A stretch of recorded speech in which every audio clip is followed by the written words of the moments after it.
Yo, eh bien, tu sais quoi, on se fait un petit tuto sur GIMP. On va se faire une petite miniature Fortnite incroyable, ça va être génial. À toutes. Alors pour commencer, on va se rendre directement sur le site de GIMP, gimp.org, dans la section de téléchargement. Et ici, vous avez plusieurs possibilités de téléchargement, donc c'est suivant vos goûts. Moi, je vous conseille de télécharger via le bouton orange, Download GIMP 3.0.4 directly, ça vous donnera directement l'exécutable. Je vais pas vous faire un tuto sur comment est-ce qu'on installe le logiciel, je pense que vous savez le faire. Une fois que le logiciel est téléchargé et installé, vous ne le lancez pas, on va se rendre sur ce site qui s'appelle dafontfree.io qui vous permettra de télécharger la police d'écriture de Fortnite directement via le bouton Download. Une fois que ce fichier sera téléchargé, ça sera un dossier zip. Vous ouvrez le dossier zippé, à l'intérieur vous aurez deux éléments, deux polices d'écriture. Vous double-cliquez sur chacune d'elles et là vous aurez un bouton installer. Vous installez les deux et ça installera directement les polices d'écriture dans votre système d'exploitation. Une fois cela fait, vous pouvez enfin ouvrir GIMP. GIMP se présente de cette façon-là. Vous avez votre espace de travail qui est au milieu. À gauche, vos différents outils. À droite, l'outil sélectionné et utilisé. Et encore en bas, les différents calques que vous allez créer. Donc pour ce faire, on va commencer déjà par cliquer sur Fichier, créer une nouvelle image. Et là, ça vous ouvrira cette fenêtre. De là, vous pouvez choisir la largeur et la hauteur. Donc pour faire une miniature YouTube, on va mettre la largeur en 1280 par 720 de hauteur et on choisit le format paysage.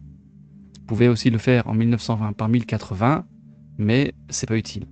Ça va vous faire un fichier plus lourd, plus grand, mais ça sert à rien parce que on va créer une miniature. La miniature, elle est toute petite, pas besoin d'avoir une grande résolution.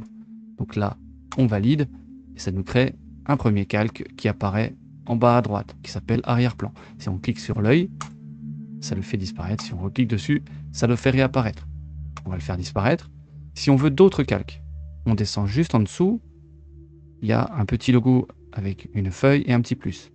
On clique dessus, ça nous ouvre une fenêtre d'abord en premier lieu, qu'on peut renommer. Donc, je vous conseille de renommer vos calques. Pourquoi? Parce que ce sera plus facile de vous y retrouver ensuite dans votre liste de calques. Vous saurez exactement ce que vous cherchez. Si vous voulez mettre un œil, si vous voulez mettre une couronne, une écriture, un background, un personnage, et j'en passe, vous le nommez avec ce que vous allez faire. Donc là, nous, on va commencer par mettre un background. Donc on va nommer le calque background. Une fois que c'est fait, pareil sur ce calque-là, vous pouvez choisir la largeur, la hauteur, son décalage. Donc ça va être la position là où il va se trouver sur votre plan de travail. Vous pouvez y mettre aussi une couleur si vous souhaitez le mettre pour vous y retrouver encore dans votre liste de calques. Et ensuite, vous validez. Là, ça vous rajoute un calque au-dessus qui s'appelle background, qui est en transparent. Une fois que c'est fait, on va aller directement sur Internet et on va chercher un background. Là, je vous avais déjà préparé ça. Ici, dans votre barre de recherche et dans Images, donc bien Images, dans votre barre de recherche, vous tapez Fortnite Background, ça va vous donner une flopée d'images différentes. Ce que moi je vous conseille, c'est de prendre une image sans personnage si vous voulez vraiment créer quelque chose de complet comme vous le voulez. Par contre, si vous cherchez un élément spécifique ou un lieu spécifique, parce que vous n'avez pas ce que vous voulez ici, vous allez directement dans votre jeu, vous allez sur le lieu, là où l'objet en question ou le lieu en question est affiché sur votre écran, et là vous faites un screenshot. Ensuite, vous avez juste à le récupérer et l'intégrer dans votre dossier. Donc moi j'ai pris celui-ci, alors ce qu'on fait, on fait un clic droit dessus, on fait ouvrir l'image dans un nouvel onglet, comme là, on refait un clic droit dessus, enregistrer l'image sous, vous choisissez où vous voulez l'enregistrer. Une fois cela fait, on revient sur GIMP, on ouvre notre joli petit dossier qui est ici, et là, j'ai mon image et je fais un drag and drop, donc je maintiens mon clic gauche sur mon fichier et je le relâche dans ma scène. Et voilà. Là ici on voit que l'image elle est ultra zoomée. Comment est-ce que je sais ça? Avec les pointillés jaunes qui sont tout autour. Donc on va la recadrer directement. Donc là, à cet endroit-là, vous avez tous les outils de mise à l'échelle, de rotation, de transformation et tout ce qu'on veut. Nous, ce qu'on veut, c'est la mise à l'échelle pour la réduire. Donc, si vous ne l'avez pas directement, bon là moi je vois qu'il est sélectionné puisque c'est une flèche avec un petit carré, c'est Maj S pour le raccourci. Si je ne l'ai pas, je fais un clic droit. ça va m'ouvrir tous les sous-outils. Là, je le cherche. Donc là, on a la transformation unifiée, la rotation, le mise à l'échelle, le cisaillement, retourner, la perspective, la transformation 3D, blablabla. Bla, bla, bla. Il y en a plein. Nous, ce qu'on veut, c'est la mise à l'échelle. Là, ça va faire réapparaître. Et on voit qu'on a des petits carrés un peu partout. Ces petits carrés me permettent justement de pouvoir retravailler la taille de mon image. Ceux qui sont au centre me permettent de pouvoir déplacer mon image. Donc là, ce qu'on va faire, c'est essayer de la recadrer. Et une fois qu'on est satisfait, on fait entrer. On voit des petites choses ici qui apparaissent en trop, parce que moi, j'en veux pas. Et ben, je reclique dessus. Je réagrandis un peu. Et je revalide. Et puis là, parfait. Maintenant qu'on a notre image, qu'est-ce qu'on peut faire? On peut s'amuser à faire plein de choses. Mettre en évidence des couleurs, flouter certaines parties, découper, tout retravailler. On peut vraiment faire tout ce qu'on a envie. Nous, ce qu'on va faire déjà, c'est flouter le fond. Pourquoi? Parce que on va remettre des choses par-dessus. Et si on veut pas que tout se mélange, on va essayer de créer une sorte de focale. Donc, on va flouter le fond pour que les objets qui sont mis en avant soient mis en évidence, qu'on les voit mieux. Donc là, ce qu'on va faire, on va cliquer droit ici. Parce qu'on pourrait la flouter de manière unie. Là, si on n'a vraiment pas envie de se faire chier, on vient ici dans les filtres, on vient ici, flou, et on prend le flou gaussien. On clique. Donc là, on a différents curseurs. Je vous conseille de les garder tout le temps avec la petite chaînette, comme ça vous permet d'avoir les deux réglages en même temps, c'est beaucoup plus facile. Et là, plus vous allez vers le haut, plus c'est flou, plus vous allez vers le bas, moins c'est flou. Je vous conseille d'y aller avec parcimonie, de flouter ça de manière à ce que vraiment ce soit bien flou, quand même, parce que bon, bah, il le faut, hein. Sinon ça va pas être assez évident. Et ensuite, vous cliquez sur valider. Moi, je vais vous montrer autre chose, qui est à mon sens un peu plus intéressant. Parce que là, ça floute intégralement l'image, mais on se dit, ah c'est con, parce que ce qui est devant, quand même, c'est pas mal, et j'aimerais bien le garder, quoi. Donc là, bah, j'annule, je viens ici sur mon calque, je viens et je fais Duplicate Layer. Ça en a créé un second. Et c'est sur le second qu'on va bosser. Là, on refait un clic droit, et on fait Ajouter des masques de calque. Je viens ici, canal alpha du calque. Voilà. On ajoute. Là, ça nous rajoute une sorte de petite fenêtre noire. Avec cette fenêtre noire-là, on va pouvoir modifier les images. Donc on vient ici, flou gaussien.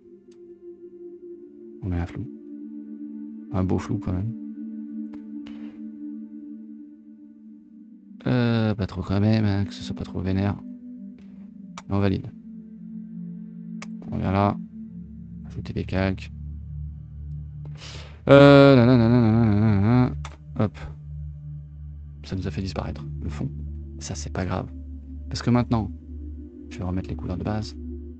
Donc de base, c'est noir et blanc. Si vous voulez changer entre deux couleurs, vous venez ici, là, les deux petites flèches. Cliquez dessus. Là, on va prendre un pinceau en blanc. Et si je viens peindre en blanc sur le noir ici, donc il faut bien sélectionner le masque qui est là. Si je reviens peindre dessus, ça refloute ce qu'il y a derrière. Et ça, c'est plutôt cool.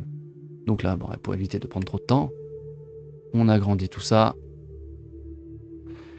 Et on vient flouter le tout. Tac, tac, tac, tac, tac, tac, tac, tac, tac, tac, tac, tac. Pourquoi? Parce que je veux garder net ce qui est devant et flouter ce qui est derrière. Bon, là, on voit que il y a la branche qui est partie dans le flou, qui a un peu de pierre, qui est un peu... Bon, bah, ça, c'est pas grave. On va y aller de manière un peu plus précise. En diminuant la taille de notre pinceau, par exemple. Et là, du coup, on sait que en blanc, ça floute. En noir, ça fait réapparaître. Donc là, ce qu'on fait, c'est qu'on prend du noir. On maintient CTRL.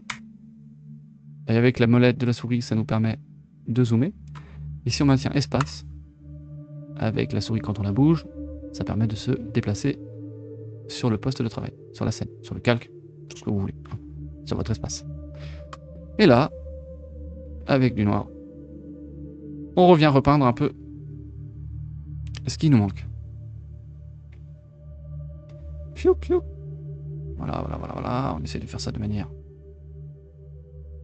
rapide pour éviter de perdre du temps. Ta ta ta ta ta ta ta ta ta ta. Voilà, voilà.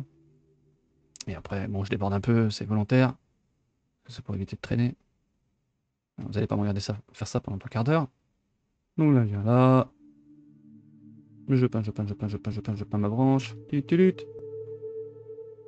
Pour la faire réapparaître. Et ensuite, je reviendrai derrière, refaire les bords de cette branche pour refaire plus proprement ce qui manque. C'est pour dégrossir. Sinon, ça prend trop de temps. Tac, tac, tac. Tac, on fait pareil avec la roche qui est ici. On fait pareil avec le baril qui est là. Et on continue. Enfin, vous avez capté le délire. Hein, c'est pas compliqué. Voilà. Donc là, on va continuer ça de manière plus propre. Et je vous reprends juste après.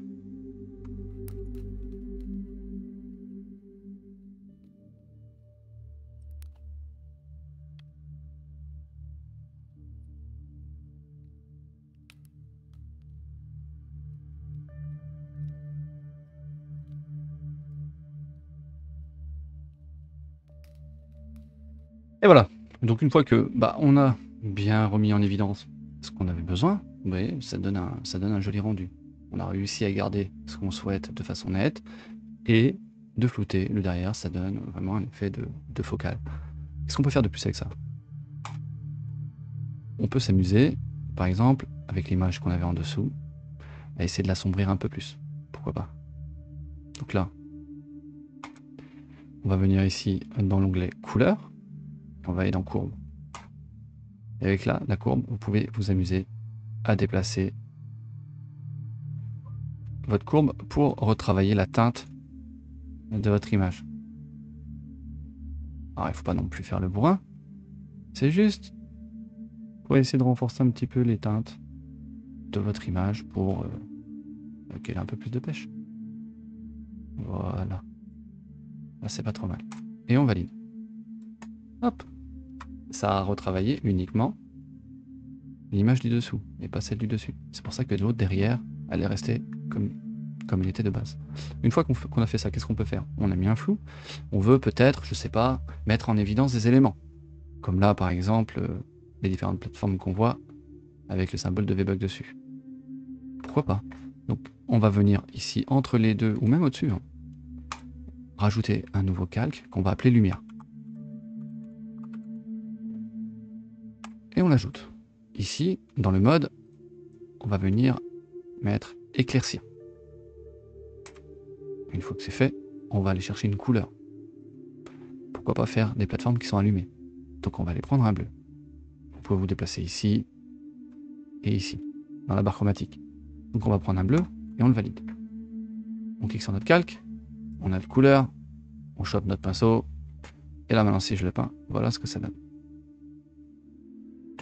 Ça change la couleur, mais en gardant quand même les teintes qu'il y avait de base.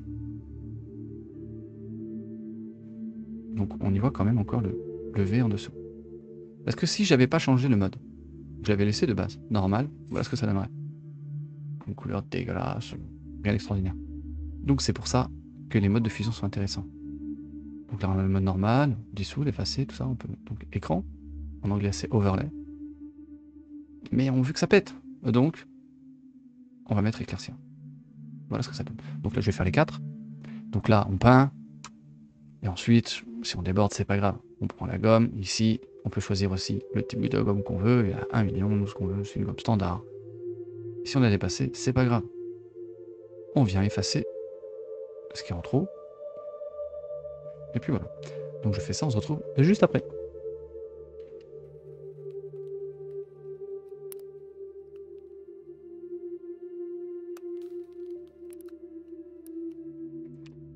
Hop, et voilà, on a rallumé les différentes plateformes avec de la lumière. Ça rend vachement bien. Alors on pourrait encore s'amuser à faire énormément de choses. On pourrait rajouter encore des éléments un peu partout, on peut faire plein de trucs. Comme je vous ai dit, la création de miniatures avec GIMP, qui je rappelle est un logiciel gratuit, est capable de faire des choses vraiment très très cool. Donc il faut se lâcher, il faut expérimenter, il faut vraiment tenter énormément de choses et voir comment ça peut rendre. C'est vraiment le meilleur moyen d'apprendre. Donc là je vois que j'ai oublié un petit bout là, donc hop, voilà, et voilà. On pourrait s'amuser encore à faire vraiment plein de choses, on pourrait essayer de faire encore briller un peu plus ce petit puits de lumineux, on pourrait, là on peut venir chercher par exemple avec la pipette, une couleur. Vous voyez, quand je clique, ça change la couleur ici. Donc là, je prends celui-ci. Je reviens sur mon puits de lumière. Je prends un pinceau. Et si je peins dedans, ça permet de l'éclaircir encore plus fort. Voilà, on peut faire plein de choses. Avec CTRL Z, vous pouvez retourner en arrière. Donc voilà. Donc, maintenant, qu'est-ce qu'on va faire? On va y rajouter peut-être un personnage. Ça pourrait être intéressant. Donc là, il y a plusieurs possibilités. Je vais vous en donner deux. Vous venez soit sur ce site qui s'appelle fnbr.co dans Outfit. Donc vous n'avez pas que ça, vous n'avez pas que des personnages, vous avez des armes, vous avez énorme, vous avez, je crois, tous les items qu'on puisse trouver dans Fortnite. Vraiment une flopée. Là, vous choisissez un personnage qui vous plaît. Moi, j'avais vu celui-ci, que je trouvais sympa parce que bon, j'ai déjà une idée en tête. Vous cliquez directement sur le personnage que vous voulez. Hop, ça vous l'ouvre. Et là, vous faites un clic droit, enregistrer sous. Vous l'enregistrez dans le dossier que vous souhaitez. Une fois que c'est fait, vous allez chercher, vous le mettez dans votre scène. Si vous voulez un personnage vraiment encore plus spécifique, vous ouvrez un onglet, vous allez dans Images et vous tapez Fortnite Render. Là, ça va vous donner des personnages, des skins plus élaborés. Des skins où ils vont se retrouver avec des poses. C'est créé par la communauté, donc vous pouvez en trouver plein. Qui tient, là, on voit qui tient un couteau. Là, on voit qu'elle a son fusil à pompe, mademoiselle, là. Et plein, qui vous permet d'avoir encore des miniatures encore plus poussées. Donc moi, j'ai pris celui-là parce que j'ai une idée en tête. C'est pour ça. Donc je reviens directement sur mon logiciel. Je vais chercher mon fichier qui est dans mon dossier. Et comme tout à l'heure, je maintiens mon clic gauche et je le drag and drop sur ma scène. Le voilà. Donc là, toujours pareil. On vient, outil de mise à l'échelle. On le déplace. Et on voit ce qu'on peut faire. On va l'agrandir un peu. On va descendre. Et ainsi de suite. On l'agrandit encore. On descend. On agrandit. On essaye de ne pas lui bouffer son coude. Donc on le décale légèrement. Et on le place. Une fois qu'il est placé, on valide avec entrée. Tac! On se retrouve avec un personnage mis en premier plan. Et vous voyez l'intérêt d'avoir flouté le fond, c'est que le personnage ressort vachement bien de l'image. On voit presque plus que ça maintenant. Donc là maintenant ce qu'on peut faire, c'est s'amuser à le retravailler, ce personnage. On peut retravailler sa couleur, on peut essayer de lui rajouter un effet de mouvement, on peut y rajouter différents flous, on peut tout faire. Donc là on va aller voir dans les filtres. On va aller par exemple dans où es-tu? Ombre et lumière. Et là on peut chercher tout plein de choses. Donc on peut lui mettre une ombre portée, on peut lui mettre un flou lumineux. Par exemple, vous voyez, ça le fait ressortir par rapport au fond. Donc là, bon, il faut essayer de travailler son seuil parce que sinon, ça va être compliqué. Parce que si on commence à plus avoir de seuil, voilà ce que ça donne. Il devient complètement lumineux. Mais par contre, on peut s'amuser. De base, il est comme ça. Donc là, si on joue avec, vous avez vu? Tout de suite, ça fait ressortir toutes les particules lumineuses qu'on voyait déjà de base sur le personnage. Ça fait ressortir le blanc. Donc là, on va s'amuser à faire ressortir tout ça. Pourquoi pas? Ensuite aussi, on peut, avec l'onglet couleurs, aller dans courbe et refaire ce qu'on a fait tout à l'heure. Montez là, baissez là, et essayez pareil, encore une fois, de retravailler les couleurs du personnage. Renforcer. On aime bien quand une image nous pète à la gueule. On va valider ça. On va aller rajouter justement cette petite ombre là qu'on avait trouvé fort sympathique, le flou lumineux. Donc là, on essaie de diminuer un peu le seuil, sinon on voit plus rien. Voilà. On le valide. On revient encore dans les filtres et on va lui mettre une petite ombre portée. Voilà. Là, toujours pareil. Hein. Si j'enlève le rayon du flou, on a une ombre portée comme ça, nette. Et plus je l'augmente, plus ça va le flouter derrière lui. Et ensuite, je peux aussi jouer sur son opacité. Voilà, on n'en veut mais pas trop. Et on peut y jouer sur son orientation, sur sa distance. Donc on va en mettre, mais pas trop, juste un peu. Et on peut aussi jouer sur la direction de son ombre. Enfin, on peut faire vraiment plein de choses. Donc là, je valide. Donc là, on a encore renforcé le personnage. On lui a rajouté de la lumière. On y a rajouté plein de choses. J'ai pris cette pose là parce que j'aime bien, parce qu'on a l'impression qu'il court. Donc ce que je peux faire, c'est aller dans les filtres. Flou. Et là, on va prendre un flou linéaire. Vous avez vu ce que ça fait? Donc du coup, ça donne des idées. J'annule. Je prends mon personnage. Je fais un clic droit dessus. Et je vais le dupliquer. Duplicate layer. Je vais aller en dessous. Prendre le calque du personnage qui est dessous. Là, on va aller dans les filtres. Flou. Linéaire. Et là, ça fait un flou linéaire, mais derrière le personnage. On va l'agrandir un peu. Et là, on peut choisir son angle. Voilà. Je vais mettre un angle qui me permet de faire monter ce flou linéaire. Je valide. On pourrait se dire c'est pas mal. Mais on peut retravailler aussi ce flou. Donc là, on va prendre la gomme. Et on va s'amuser à faire disparaître ce qui ne nous intéresse pas. Par exemple, là-haut, j'aime pas. Donc j'enlève.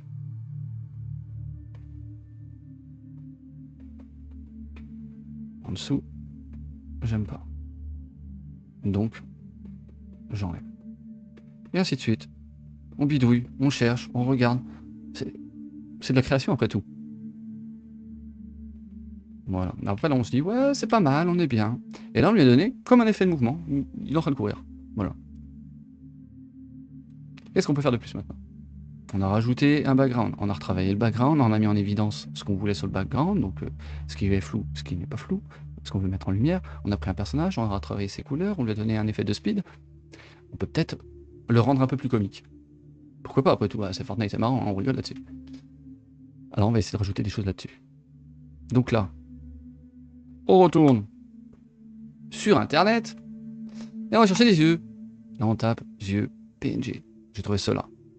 Je les trouve pas mal. J'aime bien. Franchement, ils me font bien délirer. Donc là, toujours pareil. Hein. On ouvre l'image dans un nouvel onglet. On fait un clic droit. On l'enregistre sous PNG. Tac, tac, boum. On est content. Et on cherche une bouche aussi. On cherche. Il y en a des smiles. J'ai trouvé celle-ci qui était vraiment super cool. Pareil, on clique droit dessus. Ouvrir dans un nouvel onglet. Clic droit. Enregistrer sous. On le fout dans son dossier. On est content. C'est magnifique. On n'a plus qu'à retourner sur GIMP. Et là, on ouvre notre dossier. Qui est là. On prend nos gneux. Hop. Clic droit. Clic gauche dessus, et on drag and drop, on fout les yeux. Putain, ils sont énormes, c'est pas grave parce que maintenant on est trop fort. Clic sur la mise à l'échelle, on dézoome avec CTRL et molette, et là on va chercher les petits carrés qui vont bien. On rétrécit le tout, tac tac tac. On rezoome parce que là on voit plus rien. Hop. Hop. Et on se dit merde, c'est pas droit. C'est pas grave. On valide. Là, on fait un clic droit sur tout ce qui est outil de mise à l'échelle. On prend rotation. Et hop. On essaie de foutre ça comme il faut. On teste. Hein, de toute façon, on est là pour ça. Hop. Donc là, on retourne sur la mise à l'échelle. On le redéplace. On va essayer de passer ça un peu au centre. Et voilà. On a mis les yeux. On va aller chercher la bouche. On retourne dans notre dossier. On prend notre bouche. Hop. Petite fenêtre qui demande si on veut conserver la colorimétrie, blablabla, on conserve. C'est gigantesque, c'est pas grave, on rétrécit. À fond. À fond. Et on essaie de placer ça de manière cohérente. Là, on voit que la tête est orientée dans un sens et que la bouche est orientée dans l'autre sens. Et ben, on va le retourner. Donc pour le retourner, vous venez ici, outils de transformation, et vous cliquez sur retourner. Et là, vous cliquez dessus, paf, ça l'a retourné. C'est magnifique. Donc là, on revient sur la mise à l'échelle. On essaye de le placer comme bon nous semble. On agrandit, on rétrécit, on essaie de faire un truc pas trop mal. Si on juge que l'inclinaison n'est pas bonne, et bah, vous connaissez la musique maintenant. Rotation. Hop, on donne une petite inclinaison et on réajuste. Mise à l'échelle, hop, on le place. On dézoome, on regarde ce que ça donne. Et en vrai, c'est plutôt pas mal. Ça donne un petit effet sympa, un petit côté comique, enfin voilà, vous m'avez compris quoi. Donc maintenant, ce qu'on peut faire, on va y rajouter le fameux bandeau Victory Royale. Donc tout pareil. On va sur Google, on récupère, tac tac tac, on cherche en PNG de préférence. Donc le mieux, quand vous venez, alors moi je l'ai déjà récupéré normalement. Si je ne l'ai pas, c'est pas grave. On va ouvrir un nouvel onglet. On va chercher.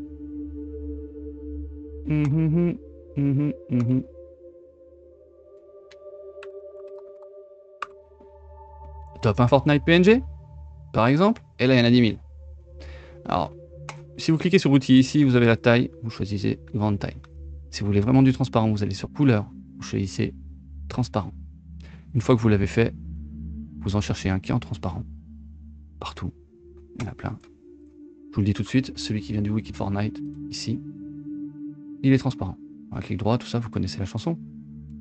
Hop. On prend notre dossier. On prend notre image. On l'envoie. On retravaille l'image. On vient le placer où on veut. Là, on voit que c'est par-dessus. Ça fait chier. Dans les calques, ici, vous maintenez votre clic gauche sur votre calque et vous pouvez le déplacer où vous voulez. Et ben, on va venir le mettre derrière le skin. Tac. On va lui mettre une petite inclinaison. Donc, rotation. On le tourne un peu. On va essayer de faire un truc pas trop mal. On valide. Ici, on peut le déplacer. On voit qu'il est trop grand. On va sur la mise à l'échelle. On diminue. On essaie de le replacer encore. Et ainsi de suite. On valide. Alors on se dit, ouais, c'est pas mal. C'est pas mal. On pourra encore ajuster. On peut le déplacer. On peut le mettre où on veut. Voilà. Donc là, il est bien. Qu'est-ce qu'on peut faire de plus? Alors, on peut faire encore d'autres effets. On peut travailler une police. On peut rajouter le logo de Fortnite. On peut rajouter des balles. Et on va du coup rajouter des balles. Alors, donc, on va rajouter des petites bastos qui partent dans une direction avec un effet de vitesse. Ça peut être fun, ça ira bien avec notre personnage qui est en train de cavaler. Comme ça, on pourra se dire, bah tiens, il court comme un dératé avec sa tête d'ahuri. Pourquoi? Parce qu'il se fait tirer dessus. Donc, bah, toujours pareil, hein, on va sur Google, tac, tac, tac. On commence à avoir l'habitude maintenant. Et on cherche, pareil, munitions PNG. Une fois qu'on a cherché munitions PNG, on tombe sur des sites qui en donnent plein. Alors, moi, j'ai trouvé celles-ci. Elles sont plutôt pas mal, elles sont bien faites. Je vous mettrai pareil le lien dans la description, hein, pngegg.com.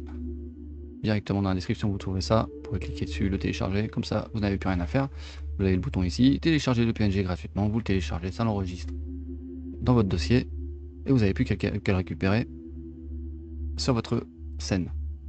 Donc du coup, tu viens ici, tu prends ta munition. Moi j'en ai une déjà qui est prédécoupée. Tu la drag and drop sur ta scène et tu viens. Quand on tire une munition, il n'y a que l'ogive qui part. Les tuiles, lui, restent sur place. Donc les tuiles, on n'en a pas besoin. Donc on va l'enlever. Donc là, tu vas à la gomme. Ou alors tu vas avec l'outil de sélection. Et ensuite, tu supprimes. On va y aller à la gomme. Comme des bourrins, on vient ici et on gomme tout ce qu'on n'a pas besoin. Donc là, au début, vous pouvez y aller grossièrement. Et après, il faudra être un peu plus précis pour éviter de défoncer ce qu'on veut conserver.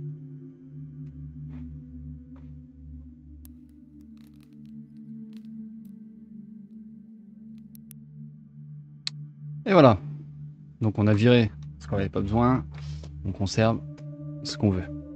Donc là, ce qu'on va faire, on va la diminuer. Parce que là, elle est vraiment fucking shit grande. On va en placer une première. Voilà, on valide. Et on va la dupliquer en plusieurs fois. Donc là, dupliquer layer, dupliquer layer, dupliquer layer, et dupliquer layer encore une fois. Donc on a la première qu'on a déjà mise, on va aller chercher la suivante. Et on va la déplacer. On va la rétrécir. On va la mettre là. La suivante. On va con celle-ci ou pas? Voilà, on la déplace. On la rétrécit. On la place. La suivante.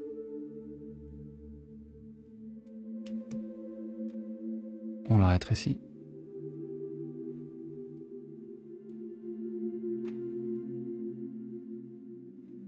Voilà. Et la dernière. Et on la rétrécit. On va la mettre ici. On valide ça. Voilà.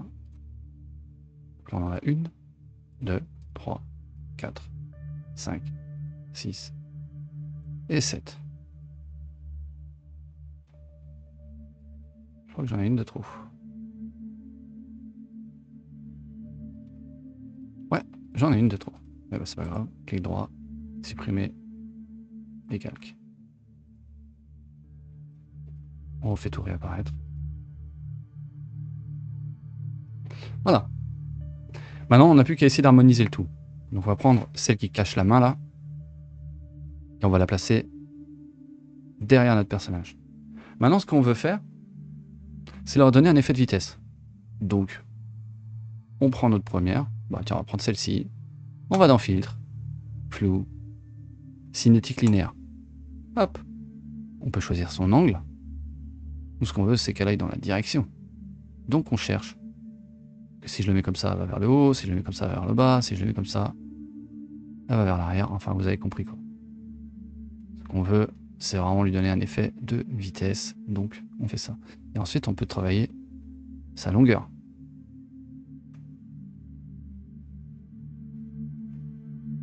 Une fois qu'on a travaillé la longueur, on essaye de tout placer comme il faut. Voilà, tac, tac, tac. On se dit que c'est pas si mal. On valide. Et maintenant, on passe aux suivantes. Le flou, pareil. On augmente peut-être un peu la longueur de son flou. Son angle. Et ainsi de suite.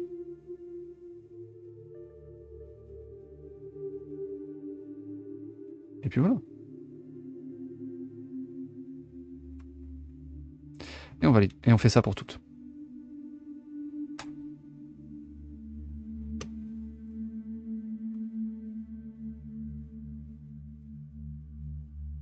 J'en ai encore une de trop.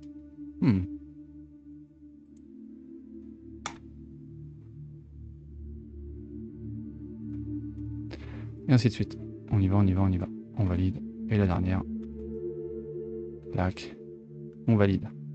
Et voilà. Donc là, on a l'impression qu'il se fait canarder. Donc maintenant qu'on a fait ça, on peut essayer de mettre en évidence un peu plus la première. Donc là, on recherche la première qu'on avait, qui est là. On va venir dans Filtre, Ombre et Lumière, et on va essayer de rajouter un éblouissement.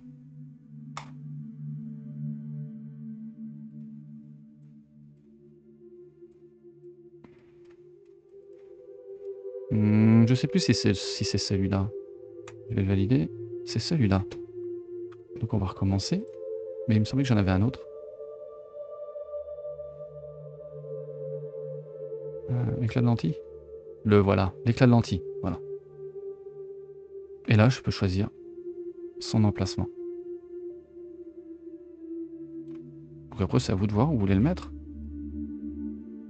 Voilà. Et puis c'est bon. Une fois que c'est fait, on valide. Ça nous a mis en avant celle-ci. Donc, qu'est-ce qu'il nous reste à faire? Du texte. Ça pourrait être intéressant d'avoir un texte pour faire parler un petit peu ta miniature. Donc là, on va commencer déjà par ajouter, pourquoi pas, le logo de Fortnite. Donc on va aller chercher ça encore une fois, le logo, vous connaissez la chanson, vous allez sur Google, logo Fortnite, logo Fortnite PNG, et ainsi de suite. Une fois que vous l'avez, hop, vous le balancez sur la scène. Vous dites putain, il est gigantesque. Faut le diminuer. Et bon, on diminue. Hop. Hop. Hop.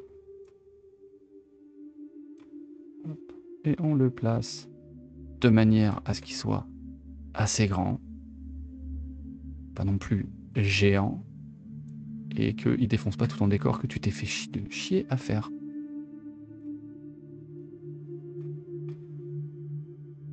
Voilà, tu valides. Et maintenant, on va dans le texte. Donc là, la lettre A. La lettre A, c'est l'outil texte. Tu viens ici, tu cliques une fois, tu écris ce que tu as besoin. Là, on s'est fait un petit bonhomme qui cavale comme un dératé avec sa tête d'ahuri. On peut se dire que c'est un débutant, tu vois.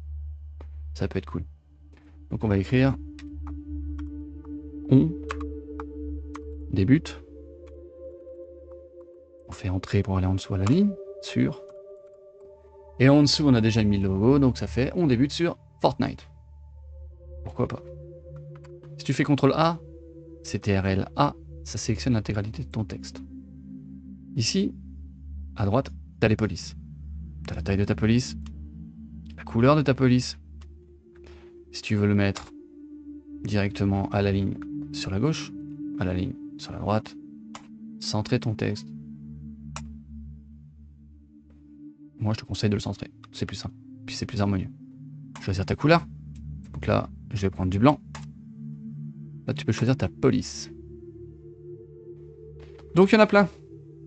Et nous, ce qu'on veut, c'est la police qu'on a récupérée au tout début de ce tuto. Qui s'appelle Burbank.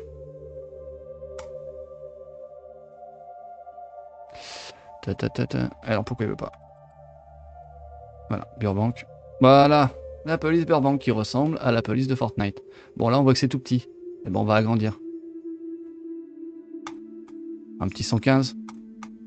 Suffisamment grand.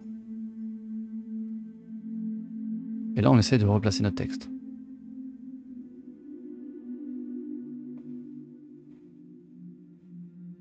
Voilà. C'est plutôt pas mal. Ensuite, on va essayer d'y rajouter un contour. Donc pour la sélection de contour, on vient dans Calque et on cherche texte vers chemin. On a l'impression que ça n'a rien fait du tout. On vient ici et on a ce nouveau calque qui s'appelle chemin. Donc là vous voyez le calque texte par chemin. Vous faites un double clic dessus et ça vous fait apparaître des petits points blancs. Les petits points blancs sont en fin de compte le contour de votre texte. Vous pouvez choisir de déplacer ces points si vous voulez déformer un peu votre calque. Là, c'est pas ce qu'on veut. Là, ce qu'on va faire, c'est directement cliquer sur tracer le chemin. Ça vous ouvre cette fenêtre-là. Et là, vous avez différents modes. Donc là, vous pouvez choisir l'épaisseur de votre contour, le style de jointure, si vous voulez que ce soit un petit peu, si vous voulez que ce soit un angle pointu, arrondi ou biseauté. Une fois que vous avez bien fait vos réglages, ici vous pouvez choisir votre couleur. Donc là, on va prendre une couleur noire comme Fortnite, valide, et là on fait tracer. Et là, on a notre contour.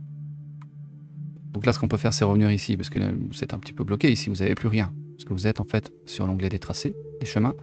Là, vous avez un sorte de petit burger, là, avec 3 feuilles. C'est les calques. Vous revenez là. Là, on peut le faire disparaître. On regarde un peu ce que ça donne. On dézoome, parce que bon, la miniature, on sait qu'elle va pas être très grande.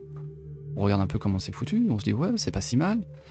Et on va peut-être agrandir un peu le on débute sur. Parce que c'est un peu quelque chose qu'il faut qui te tape dans l'œil. On revient ici directement. On fait un CTRL A et on agrandit un petit peu la police. Parce qu'on se rend compte que c'est pas suffisamment grand. Donc on va la passer à 130. Là, on revient à la placer. Voilà. On la met ici. On va revenir sur celui-là. On va essayer de la centrer aussi par rapport au texte. Pourquoi pourquoi pas le réagrandir un petit peu, mais vraiment un chouille. On le replace encore. Voilà, on se dit que c'est pas si mal. On valide. On voit que c'est ici, bon bah le contour il a disparu, c'est normal parce qu'on a remodifié le texte. Donc il a annulé ce qu'on avait fait précédemment, c'est pas grave, on réitère l'opération. Comme on avait fait, on prend ça, et on va chercher dans image, non, dans calque, pardon. Texte vers chemin, on retourne ici, on double-clique, tracer le chemin, et on trace. Et voilà. Donc comme vous pouvez le voir, il y a énormément de possibilités avec GIMP. C'est un logiciel qui est vraiment ultra complet. Pour un logiciel gratuit, il est vraiment exceptionnel. On peut faire plein de choses. Donc il faut juste que vous laissiez libre cours à vos idées, à vos envies. Il faut tester, il faut vraiment essayer de bidouiller au maximum, aller chercher des tutos ici et là, et vous pouvez faire des miniatures vraiment incroyables. Je dis pas que mon miniature à moi est incroyable, mais elle est pas mal. Je veux dire, elle est humoristique, on voit ce qu'on voulait montrer, qu'on a fait une victoire royale, qu'on joue sur Fortnite, qu'on montre qu'on est sur nos débuts. On voit que le personnage montre un peu notre mood, notre ambiance. On sait qu'on... Voilà, ça va être drôle, on voit bien qu'on galère. C'est ça en fait l'objectif. Il faut vraiment se laisser libre cours. Et y aller quoi, faut y aller à fond. Donc voilà, bah, c'était Qatar. Je vous dis à la prochaine pour un prochain tuto. N'hésitez pas à commenter, partager, liker, tout le tralala. Et si vous voulez d'autres tutos sur GIMP, sur Canva ou un autre logiciel, let's go, dites-le moi et je vous le ferai. Allez, ciao!